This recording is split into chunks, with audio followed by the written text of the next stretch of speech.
bonjour à toutes et à tous. Donc le projet Circus, on va d'abord vous présenter un petit peu le contexte de ce projet, pourquoi est-ce qu'il existe aujourd'hui, et puis un petit peu du coup comment ça se passe actuellement, parce que c'est un projet qui a commencé en 2022.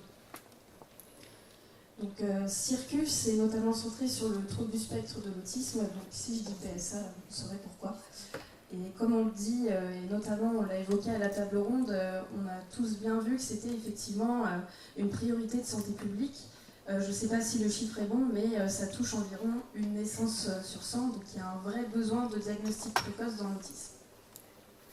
On sait aussi que l'autisme, sur le papier, c'est décrit sous 2 dimensions, donc des difficultés de communication et d'interaction sociale, mais également des comportements restreints et stéréotypés. Et donc nous, au laboratoire INSERM, on travaille notamment sur les altérations sociales. Et pourquoi ? Parce qu'en recherche, il a été montré souvent des perturbations du traitement des stimuli sociaux et notamment des visages. Donc nous, au laboratoire, on travaille beaucoup sur les visages. Et en fait, on travaille notamment sur une méthode qui s'appelle l'eye tracking. Je ne sais pas si vous avez déjà entendu parler de cette super technique. Mais en tout cas, c'est une vraie porte ouverte sur le traitement cognitif, le traitement cérébral. Plus explicitement, comment le cerveau traite les informations visuelles. Donc nous, on va se servir de cette méthode. Et effectivement, en recherche, je vais vous présenter ensuite un petit peu des résultats, mais on retrouve des mesures atypiques dans le TSA. Je vous fais juste un petit brief sur l'eye tracking pour ceux qui ne sauraient pas trop ce que c'est, parce qu'on n'a pas prévu de slide pour ça. Mais l'eye tracking, c'est une méthode qui permet en fait de mesurer la trajectoire des yeux. Donc avec cette méthode, on est capable de dire, bon voilà, il a exploré telle chose, de voir un petit peu la trajectoire des yeux, mais aussi ça nous renseigne sur la dilatation pupillaire. On sait tous que notre pupille, elle réagit à la lumière. Donc quand il y a une grande rentrée de lumière, notre pupille, elle va se contracter. Et quand il n'y a pas assez de lumière, au contraire, elle va se dilater. Et la pupille, elle répond aussi à des stimuli sociaux, donc les visages. Et donc c'est pour ça qu'on l'utilise dans notre laboratoire. Effectivement, donc cette étude récente du laboratoire, donc elle a été menée chez des enfants avec et sans trouble du spectre de l'autisme. Donc vous avez sur votre gauche les différentes images qui ont été présentées du coup aux enfants. Donc il y a le dispositif d'eye tracking, avec un écran qui présente les différentes images et l'enfant qui a juste à regarder l'écran. Donc on a présenté des images qui allaient du non social au social, donc vous voyez des objets, des avatars, des visages présentant ou non une émotion. Et donc ce que vous voyez ici, c'est pas très compliqué, je vous rassure, vous avez ici le temps de présentation des différentes images, et ici le RPD, c'est la dilatation de la pupille. Et on peut voir avec les différents codes couleurs que la dilatation de la pupille est plus importante pour les visages, présentant ou non une émotion, par rapport aux avatars et aux objets. Donc ici, chez les enfants sans TSA, on a montré qu'il y avait une sensibilité. Donc physiologiquement, on réagit au social, au contenu humain, comparé aux enfants avec un trouble du spectre de l'autisme qui, eux, ne montrent pas cette sensibilité, en tout cas à l'humain, au contenu social. Donc déjà, ça a été quelque chose d'assez intéressant, en tout cas dans un but de pouvoir utiliser cette mesure-là comme un outil d'aide au diagnostic précoce de l'autisme. Ça fait partie de pourquoi Circus existe aujourd'hui.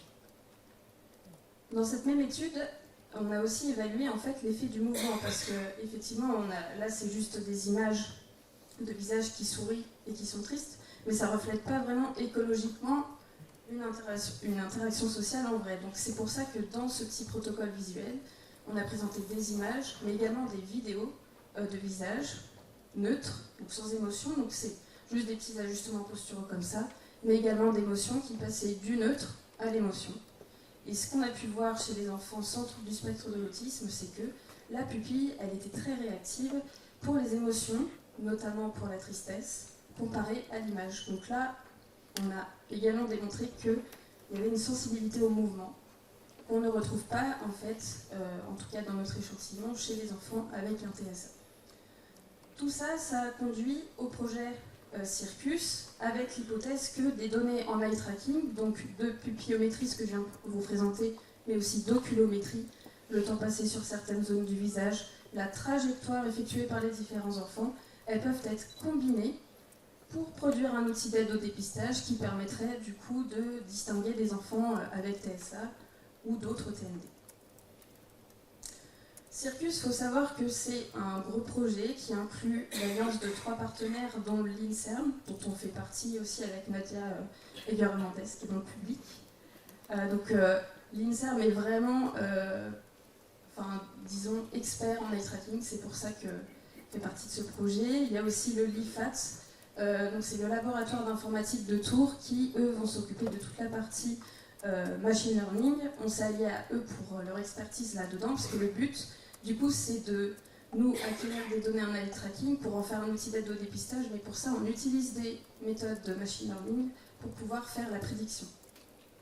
Mais également, il y a aussi le réseau Exact et puis le centre universitaire de pédopsychiatrie de Tours, du professeur Bonnet-Brio, qui nous aide également dans tout ce qui est recrutement, parce que sans eux, on ne peut rien faire. Donc c'est vraiment l'alliance de ces 3 partenaires qui fait que le projet existe aujourd'hui, dont l'objectif commun, du coup, c'est de développer cet outil nomade pour permettre le diagnostic précoce. Comme vous disiez Claire tout à l'heure, il y a 2 projets du coup qui se lient à celui, donc Circus, chez les enfants de 0 à 12 ans, qui va vraiment essayer de caractériser la dimension sociale dans le TSA et d'autres TND. Et du coup, son petit frère, on profite effectivement de l'acquisition de ces données pour, chez les enfants qui le peuvent, et qui sont un petit peu plus âgés que la population Circus, qui va de 0 à 12, donc sur les enfants à partir de 6 ans, quand on le peut, on essaye d'aller un petit peu plus loin, donc de faire un protocole qui, au lieu de durer 5 minutes, comme ce que fait le Camille, va jusqu'à 25 minutes, pour aider à essayer aussi de mieux caractériser différentes dimensions fonctionnelles dans le TSA, mais aussi dans d'autres troubles du neurodéveloppement, pour aller plus loin dans cette compréhension de ce que l'outil peut nous apporter derrière. Et donc, pour ça, voilà, on part de la théorie, mais on a dû recréer tout le protocole parce que notre but aussi scientifique, c'est de mieux caractériser la réponse au mouvement et au social. Donc pour ça, on a dû recréer de nouveaux stimuli à partir de ceux déjà utilisés dans l'étude précédente. Donc on a designé des avatars à partir des visages réels, mais aussi des objets qui sont des cerfs-volants à partir des visages réels. Donc ça, c'est un travail qui a mis à peu près entre 6 et 8 mois pour le design de ces stimuli. Et on a aussi pensé à un environnement expérimental adéquat pour les enfants entre 0 et 12 ans, avec et sans trouble du spectre de l'autisme. C'est pour ça qu'on est dans une tente sensorielle qu'on a achetée sur Optoys, ça doit parler à certains. Ça permet aux enfants d'être dans un environnement assez cocooning, mais aussi ça permet à l'eye tracker d'être dans des conditions expérimentales adéquates, parce que c'est très sensible à la lumière, donc ça nous permet d'être très reproductible. Et effectivement, l'aspect de l'attente, c'est important parce que ce projet, donc là, je vous expliquerai après, mais on est dans une phase en fait où on déplace notre matériel. Donc il faut que l'environnement soit le même partout où on va. Donc voilà, on a pensé à tout ça. Pour les stimuli, je vous les présente un petit peu plus. Là, l'idée, c'était d'allier du coup ce gradient d'aspect humain et ce gradient de mouvement que je vous ai présenté tout à l'heure, parce que c'était 2 protocoles séparés. Donc là, l'idée, c'était de tout allier pour mieux comprendre du coup comment est-ce qu'on traite ces informations. Donc on a des objets, des avatars, des visages, et ce gradient de mouvement, donc on a des images de ces différentes catégories sociales. On a des micro-mouvements, donc pour les cerfs-volants, c'est des mouvements de petites amplitudes. L'idée pour les cerfs-volants, c'était de représenter le mouvement d'un objet naturel, pour pas que ce soit par exemple guidé par une action sociale, pour vraiment caractériser comment est-ce qu'on traite l'information non sociale. Et des macro-mouvements. Donc pour les cerfs-volants, c'était des vidéos de plus grande amplitude, un peu comme ça, je vous imite au mieux que je peux. Et pour les avatars et les visages, du coup, toujours les émotions de joie et de tristesse. Vous avez ici un petit QR code si jamais ça vous intéresse, mais du coup, la première partie du projet, ça a été de valider le protocole chez les adultes neurotypiques. Donc là, on avait 30 adultes de 18 à 33 ans environ. Et donc, je vous passe les détails de tout ça, mais en gros, ce qu'il faut comprendre ici, c'est qu'on a réussi à reproduire du coup des résultats antérieurs qu'on avait trouvés chez les enfants, c'est-à-dire une réponse pupillaire plus importante pour le social comparé au non social. Donc en bleu, c'est les objets, rouge les visages et vert avatar, avec les différentes distinctions de mouvement en fonction des différents types de lignes. On a quand même retrouvé une réponse plus importante pour les avatars, donc ça reste encore un petit peu à élucider. C'est vrai qu'ils sont mignons, donc peut-être qu'on est plus sensible à ce contenu-là. Et ce qu'on a retrouvé aussi, c'est un effet du mouvement, donc notre dilatation, enfin notre pupille a été plus sensible au contenu qui avait du mouvement par rapport à ceux qui n'en avaient pas. Donc ça a été plutôt une bonne nouvelle et ça nous a permis du coup d'avancer sur le projet. Maintenant, on est dans la phase des enfants, donc on a eu une première partie du projet où on a recruté pas mal d'enfants, parce que du coup c'est en relation avec Beyond, mais des enfants entre 0 et 12 ans. Donc là, on a une moyenne d'âge d'à peu près 7 ans. Et donc ce qu'on peut voir ici, donc c'est des résultats préliminaires parce que c'est des analyses de données qui demandent du temps, notamment la pupille, parce que c'est très compliqué en termes de pré-processing. Je vous passe les détails, mais c'est pas si simple que ça. Mais ce qu'on retrouve ici, c'est toujours un effet du mouvement avec ces macro et micro-mouvements qui évoquent une réponse plus importante par rapport au statique. Donc il y a une reproductibilité des résultats, mais il faut qu'on aille un petit peu plus loin dans l'analyse en augmentant encore le nombre d'enfants. On veut aussi étudier la dynamique temporelle parce qu'ici, on base nos analyses en fait sur ce qu'on appelle le plateau de variation pupillaire. Donc il faut qu'on aille plus loin dans comment est-ce que la pupille elle réagit au cours du temps. Et effectivement aussi étudier la variabilité et comparer aux autres groupes parce qu'effectivement ça fait partie des analyses. Chez les enfants autistes, donc là vous voyez les différentes courbes chez 32 enfants. La moyenne d'âge est à peu près similaire, on est autour de 7 ans. Et ce qu'on peut voir, pour le moment, c'est un effet du mouvement, mais pareil, je ne peux pas vous en dire un peu plus, on ne peut pas poser tout de suite les résultats vraiment, parce qu'on est encore en cours d'analyse, mais ce qu'on peut voir ici, c'est vraiment du coup des macro-mouvements qui seraient plus importants que le statique. Mais voilà, je vous dis, on a besoin encore d'étudier tout ce qui est dynamique temporelle pour aller un petit peu plus loin et augmenter le nombre, parce que là, vous voyez, on a un nombre un peu moins important que les enfants neurotypiques, donc il faut qu'on aille un petit peu plus loin là-dessus.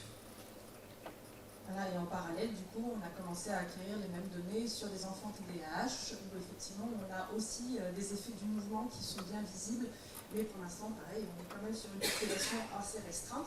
Tout ça pour vous dire qu'on avance et qu'on en est sur la phase où effectivement on commence à analyser physiologiquement précisément les différentes catégories d'enfants. Mais c'est pas ça le cœur finalement, enfin si, ça fait partie du cœur du projet Circus, mais pour aller plus loin, maintenant il faut aller sur la partie en collaboration avec l'intelligence artificielle. Alors là, je vais effectivement vous parler un petit peu de ce que font nos collègues du LIFAT. Je ne suis pas la spécialiste en IA, donc s'il y a des questions, je vous renverrai à leur adresse mail. Je vais essayer d'être très rapide et facile d'accès sur le matériel qu'ils nous ont envoyé. Donc le but de la collaboration avec l'intelligence artificielle, c'est de se dire qu'on va essayer d'aller, à partir de nos données en eye tracking, vers une classification automatique d'un groupe TSA versus non TSA. Et comme on a vu ce matin déjà dans plusieurs sujets d'études en IA, on a un participant qui arrive, auquel on va présenter donc différents types de stimuli, c'est le protocole qu'on vous a présenté. Et dans la logique IA, le but c'est après d'extraire des représentations ou des paramètres de toutes ces images qui ont été présentées et de les rentrer, on va dire, dans un algorithme d'apprentissage qui lui va les classifier, pouvoir nous dire, a priori, plutôt TSA, enfin non, il va nous dire quelque chose 0 ou 1, mais on ne sait même pas avec quelle certitude, en fait, dans une première approche, une décision entre TSA versus non TSA. Donc pour essayer de bien comprendre ce processus et surtout aller beaucoup plus loin dans ce dont on a besoin en clinique, en fait, nos collègues, ils évaluent plein de pistes potentielles, en sachant que c'est des données très très complexes, parce que souvent, il y a un petit nombre de données, et l'intelligence artificielle, généralement, c'est souvent associé au big data. Nous, on fait ce qu'on peut avec notre recrutement et avec le petit temps d'acquisition qu'on est capable d'obtenir chez des enfants, par exemple, qui sont jeunes ou avec un retard. Parfois, il y a des données manquantes, parce que c'est la réalité terrain. Et ça, toutes les méthodes d'IA ne sont pas capables de traiter les données manquantes, donc il faut aussi voir comment on s'ajuste. Et c'est parfois aussi un petit peu imprécis, parce qu'il vaut mieux avoir des données imprécises que pas de données du tout. Donc ça veut dire que parfois la calibration d'eye tracking, on fait au mieux, avec ce qu'on peut. Et donc, alors, attention, ça va faire peur. Ils ont testé beaucoup d'approches et c'est volontairement une image qui fait très très peur. Il y a des données, il y a différents algorithmes, il y a différents types de résultats et il y a plein de choses qui sont en cours. Donc le but c'est de savoir qu'il y a des données sources et qu'ils ont essayé de les visualiser de différentes manières, faire des comparaisons de formes, de combiner des extractions de caractéristiques avec différents types d'apprentissage et surtout des algorithmes de vote pour essayer de ne pas avoir à choisir un algorithme unique, mais un consensus d'algorithmes et qu'ils sont en train de commencer effectivement des approches de deep learning. Et donc, il y a quelques résultats qui sont prometteurs, mais c'est toujours en cours, hein, on n'a pas les données finales. La comparaison directe de formes, apparemment, donne de très bons résultats, avec plus de 90% de bonnes prédictions, donc ça c'est à confirmer, mais c'est très prometteur. Les représentations tabulaires et les algorithmes de vote donnent apparemment entre 80 et 90% de bonnes classifications, c'est en finalisation, mais comme vous voyez, si le premier point se confirme, il y aura d'autres méthodes qui seront sans doute meilleures, et le deep learning est à venir dans l'année. Nous, nos objectifs de notre côté à plus long terme, c'est pas juste de dire oui, non, c'est de se dire, ok, mais nous, ce qu'il nous faudrait, c'est plutôt un score de certitude, hein, une suspicion, quelque chose qui peut nous dire à quel point l'algorithme est sûr ou pas de sa décision, parce que c'est ça qui va faire la différence. Et surtout, aller plus loin et pas faire que du TSA, se dire, oui, TSA versus non TSA, mais dans le non TSA, il y a autre chose que juste du neurotypique, il y a aussi plein d'autres TMD, et est-ce qu'on peut aller plus loin dans la catégorisation de ces résultats? Donc la quantité du projet, actuellement on est en phase de déploiement, c'est-à-dire que comme vous a dit Camille, on veut se déplacer dans le Grand Ouest. Les objectifs de cette phase de déploiement, c'est 200 enfants neurotypiques et 200 enfants avec suspicion ou TND confirmés. Et donc on a déjà des contacts et des perspectives à plus ou moins long terme sur des structures hospitalières, médico-sociales, libérales, et bien sûr pour d'autres aspects plus petite enfance, école et centre de loisirs par exemple. Et bien sûr, nous sommes preneurs de toute bonne volonté de participer à notre projet, puisque le but effectivement c'est qu'on puisse se déplacer dans le Grand Ouest.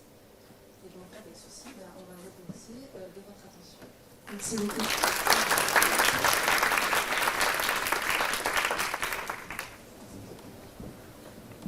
Bonjour, j'avais une petite question pratique sur l'évaluation témoin. Vous prenez du coup des enfants neurotypiques. Est-ce qu'à un moment vous avez évalué la réaction à la source lumineuse plus qu'aux objets ou aux avatars? Oui, en fait, dans notre protocole, on a plusieurs sous-petits protocoles. Donc le protocole majeur, c'est celui avec les images d'objets, d'avatars et de visages. Mais on a aussi du coup l'évaluation de la réaction à la lumière avec ce qu'on appelle le photomoteur. Donc on présente des images en noir et blanc. Ça nous permet effectivement de savoir si déjà physiologiquement il y a quelque chose qui est différent. Voilà. Et du coup, ça nous permet de pouvoir comprendre ce qui se passe en réactivité à quelque chose de plus complexe. Merci.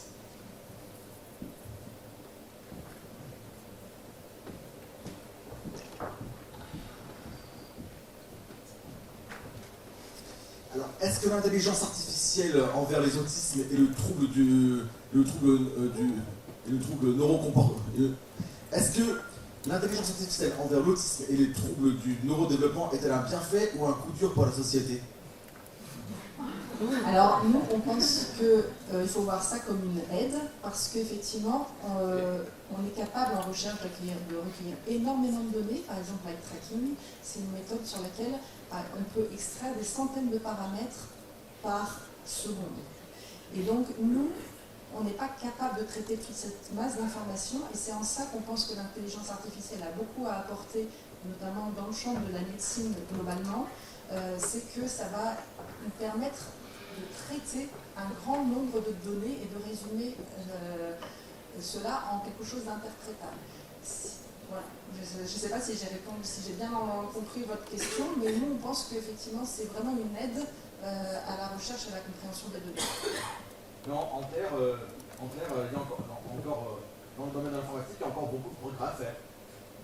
Je pense que dans tout domaine, il y a toujours plein de progrès à faire, et c'est pour ça d'ailleurs que les informaticiens avec qui on collabore sont en train d'essayer d'explorer plusieurs stratégies parce que justement, c'est pas si simple de choisir la bonne manière d'arriver au résultat espéré.